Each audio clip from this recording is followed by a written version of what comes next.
Good afternoon, everybody, and welcome to today's collector's item of the day on YouTube.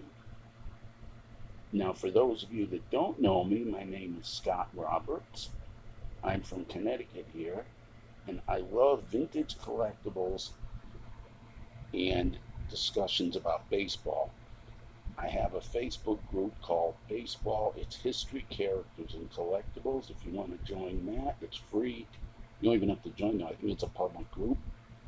There's a lot of videos on there, which will at some point be transferred onto YouTube. And I just have a passion and love for baseball memorabilia, especially the history. You won't see me talking about modern baseball cards on here or things of that nature. You'll see me talk about old cards, old memorabilia, and the like. Some days I will just talk about players or incidents in the great, rich history of baseball. And whoever sees this, please spread it. I'm going to try to change the name to make it a little more interesting once I figure out how to do that. Right now, my YouTube channel is Scott Roberts. And I have a few videos on there from earlier that are not to do with this new run in my baseball history. The love and the lure of the game. The Philadelphia Phillies and Philadelphia Athletics.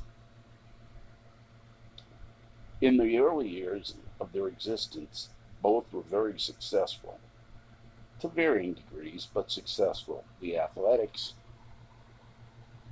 of course, in the very first part of the 20th century, led by Connie Mack and pitchers Eddie Collins playing, and pitchers such as Chief Bender and Rube Wahlberg and others, were an incredible ball club.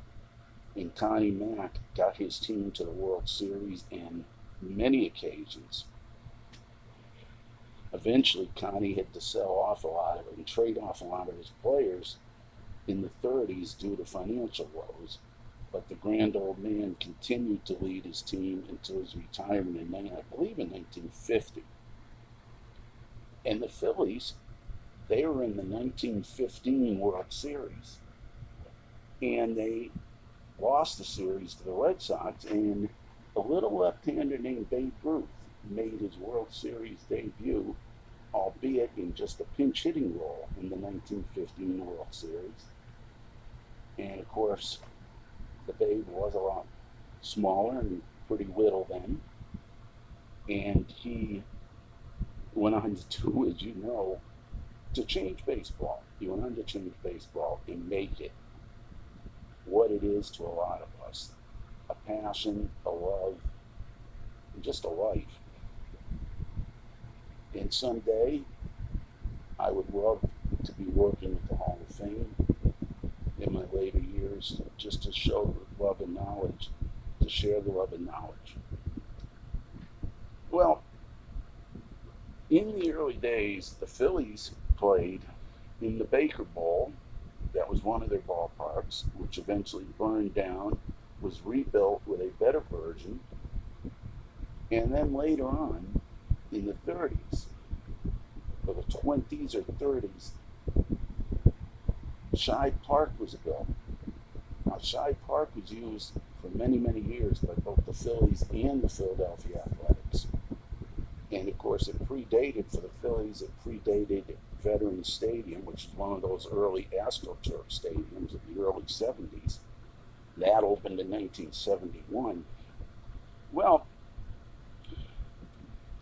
on October 1st, 1970, the final game was played at Shibe Park, which was by then known as Connie Mack Stadium, after Connie Mack, the great man of baseball. And 32,000 people or so came to the game, and it was a riot after the game. The Phillies beat Montreal 2-1, and after the game, it was a complete riot and free-for-all. Unlike today, where you can't get on the field during a game afterwards, especially, as most of you know, like during the World Series, they have police police station at, oh, there goes Brady, excuse me for that. They have police stationed on horses to keep you from going onto the field. Well, this was going to be the last game at Shibe Park, and I guess a lot of the fans came prepared. There were no metal detectors back then, at least in use at this ballpark, and the Phillies came onto the field to play the Expos, and the fans came armed with everything, screwdrivers to hammers to crowbars and everything. And when the game ended in the victory, which meant nothing in the standings, the fans went to work and completely destroyed the inside of the stadium, seemingly, doing everything from blocking off seats, sometimes several seats together, just carried on the shoulders of many people. There's an excellent YouTube video that shows the aftermath of the final game. But what we have here is an actual seatback slab, number 8. And what I love about this item here, it shows it was written on by the fan. Last game, Connie Mack Stadium, October 1, 1970. Phils 2, Expos 1. And we even have the section number, upper deck. This is in left field, section 35, seat 8.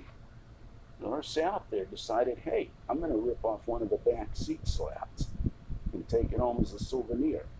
Obviously, he didn't take the time to get it out neatly, as this piece, as you can see, is missing some pieces and is jagged.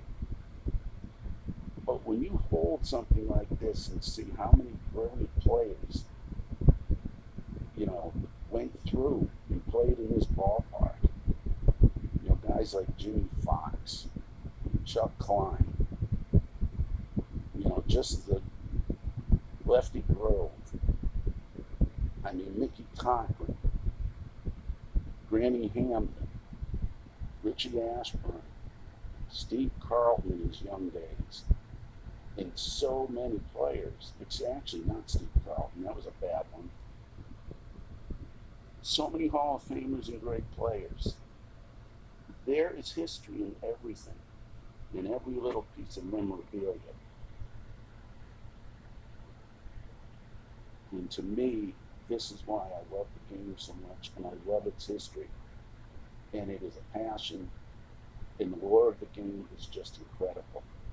I hope you guys have enjoyed this video. We'll share it with your friends, and hopefully we can get more videos going on YouTube. God bless everybody. Stay safe at home. Have a great day.